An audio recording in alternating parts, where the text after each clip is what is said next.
Hello and welcome to Nudge with me, your host, Phil Agnew. How often do you use behavioural science in your job? Is it something you bring up regularly? Is it something you debate and work on with your team? Or is it something you wished you used more? For too much of my career, it was the latter. I spent lots of my free time learning about behaviour science, but I couldn't apply it in my day job.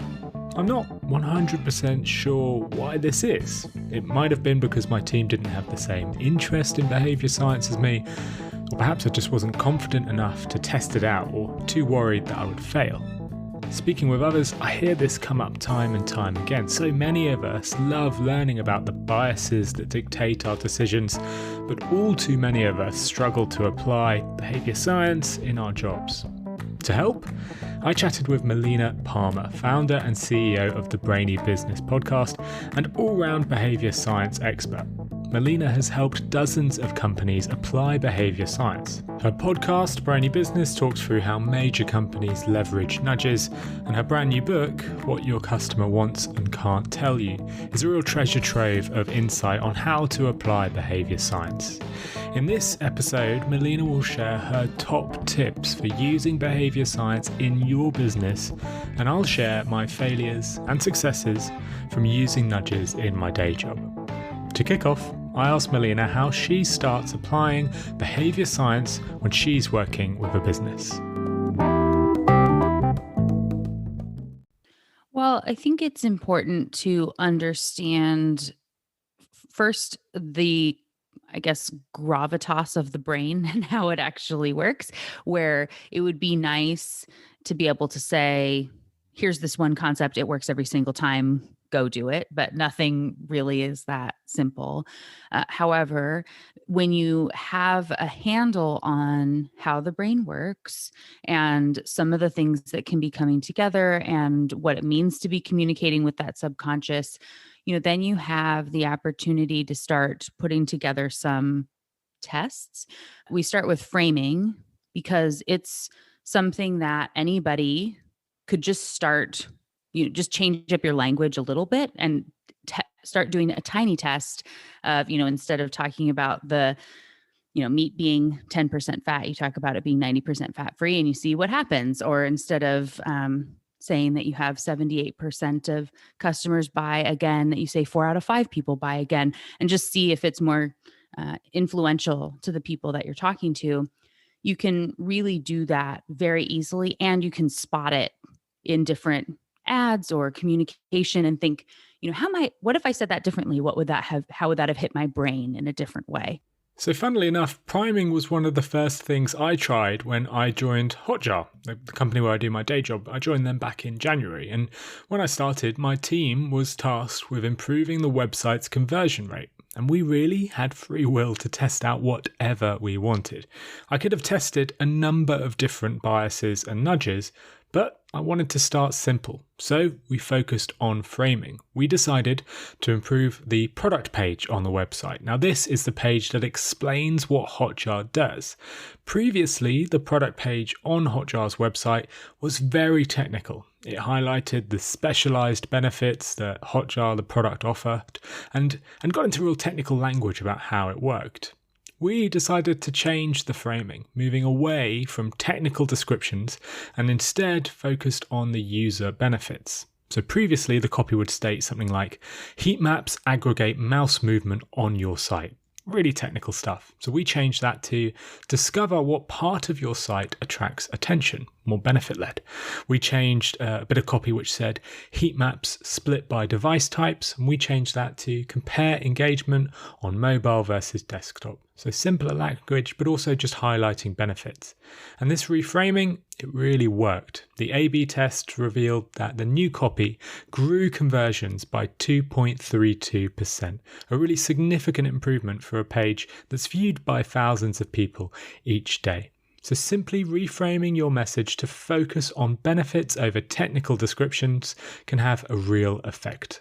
If you do a little test of something and are able to track the success and show that it worked and say, I learned about it, in this book or wherever else, and I want to try to do this more and get us additional results, that could be a good tactic to try as well.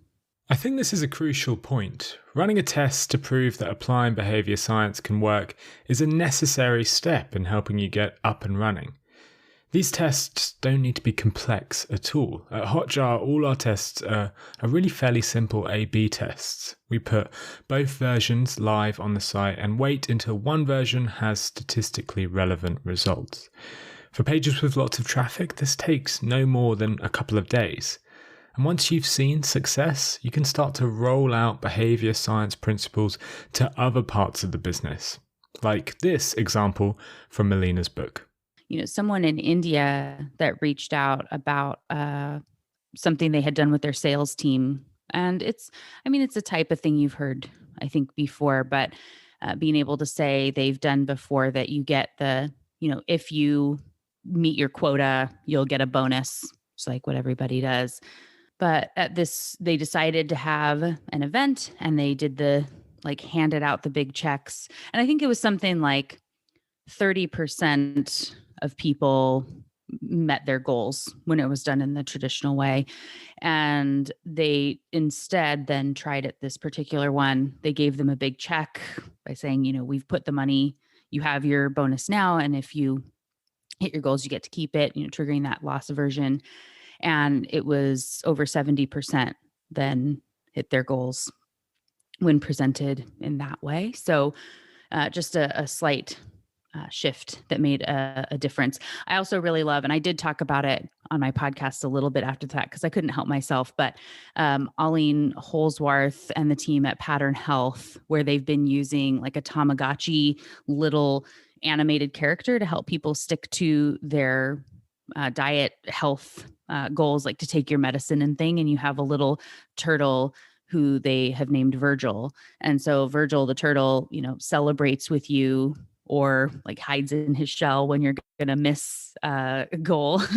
And so talking about, how Virgil is impactful of this, little image, but people are willing to go above and beyond and take their medicine so that Virgil doesn't get sad, even though it's a non-existent entity, but it just feels different to you. So I think little things like that are pretty fun to be able to see work instead of just, oh yeah, that's a cool thing, but actually put in and helping people to live a healthier life because you decided to put a face on a little character in an app.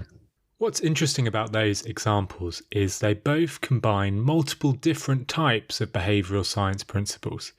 I think most applications of behavioural science in business require this approach. It's rarely possible to just test out anchoring or just test out social proof. Typically, you'll probably need to combine a range of ideas to get the mix right. But how do you combine nudges? Well, Melina has a unique approach to help. She calls it behavioural baking. Really, it's this idea of if you were to say you wanted to become a master baker, you're going to go be on the Great British Bake Off or whatever that is. But you have no skills right now. You don't actually know how to bake anything. Really the first thing that you need to do is understand the ingredients, eggs, butter, flour, sugar. You can combine them together in many different ways. And you could be making a cake or cookies or macarons or pizza dough, right? Like you could be making all sorts of things. And if you just jump in and try throwing stuff in a bowl and don't know what you're going to make, it's going to be a disgusting mess. And so you should know, what's creating some leavening, what's binding things together, whatever. So understanding those ingredients is first. And then you probably are still going to start with a box cake mix or whatever that is to get your feet wet a little bit. And then after doing that a couple of times, maybe you experiment and decide to use some different spices or additional ingredients or try something from scratch that you're going to go make yourself and come up with these new recipes. And they'll, you might have some misses along the way that don't totally work out as you're perfecting those recipes to be able to really say that you are this master baker. So understanding and applying behavioral economics is very much the same way. And so the ingredients, your eggs, butter, sugar, are the concepts. You want to know what they do, how they work, what's going on in the brain, have that idea, and then have a bit of a recipe to follow. Then, as you start to put them together and have an idea of what you're going to make, you can really follow a recipe as you go. And then you could try again and experiment and say, well, this didn't include anchoring, but I want to try it and see what will happen. That's like your cinnamon you're going to sprinkle on those cupcakes or whatever it is. And you can see if it works or if not. And you just, again, going in and thinking, I'm going to go from 0 to Nobel laureate work.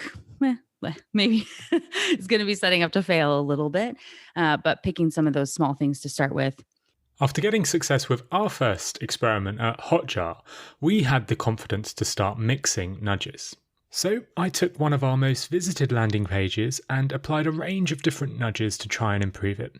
I reduced the cognitive load by adding a 5-point list rather than lengthy paragraphs. I added social proof, stating that 900,000 organisations use the Hotjar product. And I tried to anchor expectations by stating that it only takes a few seconds to set up. On their own, these nudges might not have had a big effect, but together they really worked, lifting sign-ups on the page by a whopping 23%. But what if you lead a team? What if you don't implement nudges yourself? What if you're on a strategic rather than a tactical side? You might be looking to hire individuals to do this rather than to apply it yourself. So here's Melina giving some advice about who to look for when you're hiring behavior science practitioners.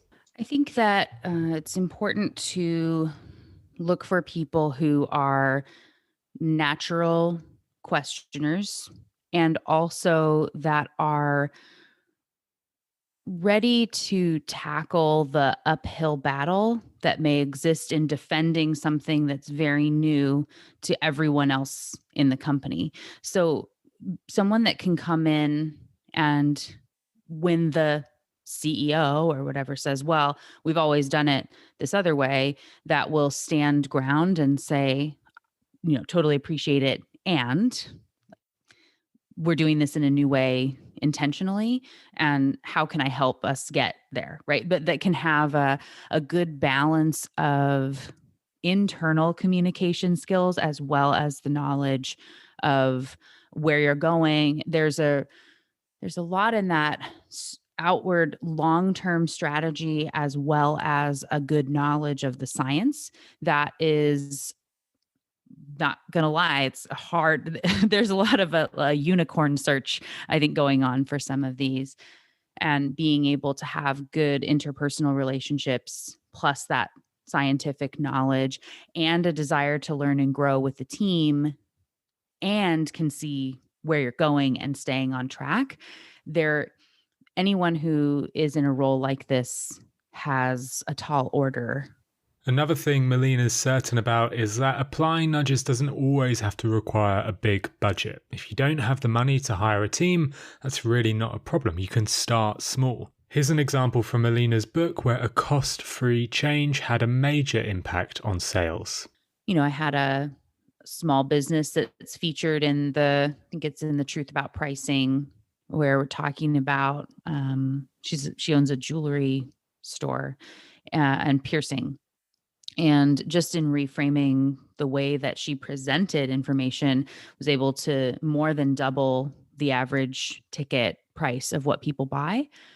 And she didn't do any big ad buys or anything like that. It was just implementing the things that we spoke about and talking about her products a little bit differently and the services that she provided. And so there are a lot of things that you can be doing. And even just to be looking at, if you have to start, if you are internal, you can be testing in your own emails and see what works. And your first project, instead of, working on creating the whole big, I'm going to change the entire company is now going to be behavioral science focused. If instead you're saying, I'm going to try to get one project and look at that as your big sales pitch, the thing that you're going to be working on, and look at this as a longer term process. And what can you do in your emails to help prime and nudge the influencers that make that decision? What can you do in using relativity and anchoring when you're asking for budget or to be on a team, and doing just the little bits in the kind of sphere of influence that you do have available to see what you can do? Because again, the same tactics work on internal communication in exactly the same way, really, that they do in selling for customers to buy products. There's a catch, though. Getting reliable results from these small ideas still involves reliable testing. You can't be sure if an idea has worked unless you're able to set up a test and analyze the results. I'd argue that this, testing, is actually the biggest barrier we all face. It's what halted me in my tracks for so many years and stopped me from trying to apply behaviour science. It wasn't until I was at a place where I was comfortable running tests, comfortable analysing results, and comfortable sharing those results with my team that I felt really happy to apply behaviour science. Now, unfortunately, we are coming towards the end of our discussion with Melina, but before she left, I wanted to ask her if there was anything else that we should all be aware of before we apply behaviour science in our work. And she highlighted one final problem that many first-timers struggle with. The biggest problem where most companies go wrong, people, when they're trying to apply behavioral science into their business, the error is made at the very, very beginning, and it puts everything off. And that is really understanding the problem. What are you doing? Why are you here? And what's the point? And so it's really easy to find the right answer to the wrong question. And often the thing that first comes to mind whether it's when you're assigned the project, the way it is listed or written out for you, or even just what you think you need to be solving, is just not correct. It's not the true problem. And there's something deeper or adjacent that is actually what's going on. So spending enough time to really identify what the true problem is so critical when you then scope out what concepts you want to be using as you go to shape those tests, which could just be as simple as an A/B test. And so for an example of that, I talked about Shape'a, and Dan Ariely co-created a scale for tracking your weight, but it's a scale with no numbers. And anybody who works in scales would think it's totally ridiculous to say that you could have a scale where people lose weight when they don't know their weight. It feels like you have to have that tracking, and they would just never have thought or been willing to test a scale that didn't have numbers on it. But really, it's very demotivating. There are many of us who, you overindulge on Saturday night and go, I don't feel like I want to step on that today. And when you're tracking weight, something you did 10 days ago has an impact on your weight today.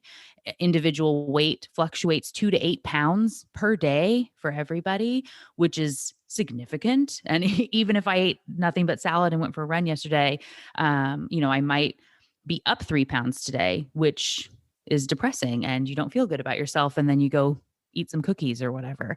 And so being able to have something that's tracking trends and showing you how you're doing with color actually is much more valuable and has been proven to keep people, staying the same and losing just a little bit throughout the year instead of continually increasing just a little bit. But that is a result of asking a different question, thinking about the problem in a different way. It's not how do we make a better scale, but how do we make people healthier? Do you need to know your weight to lose weight? What's the real goal? And then you can create those interventions and things to be testing. But if you would have just looked at it in that myopic, boxed view that everyone else in the industry would have had, you never would have gotten to something that actually solves the real, true problem for people. All right, folks, that is all we have time for today. I do hope you've enjoyed this episode with Melina Palmer.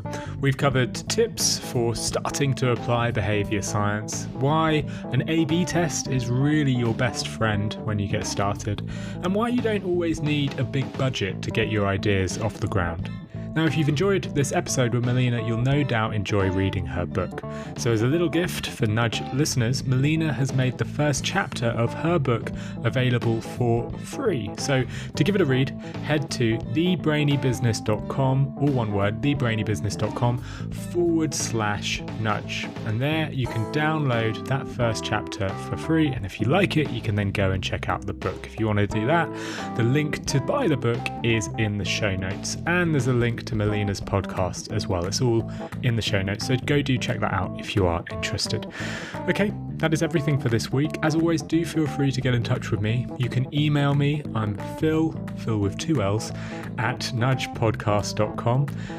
Or you can find me on Twitter. I'm at P_Agnew, AGNEW on there. Now, I will be back in 2 weeks for another episode of Nudge, but for today, thank you so much for listening.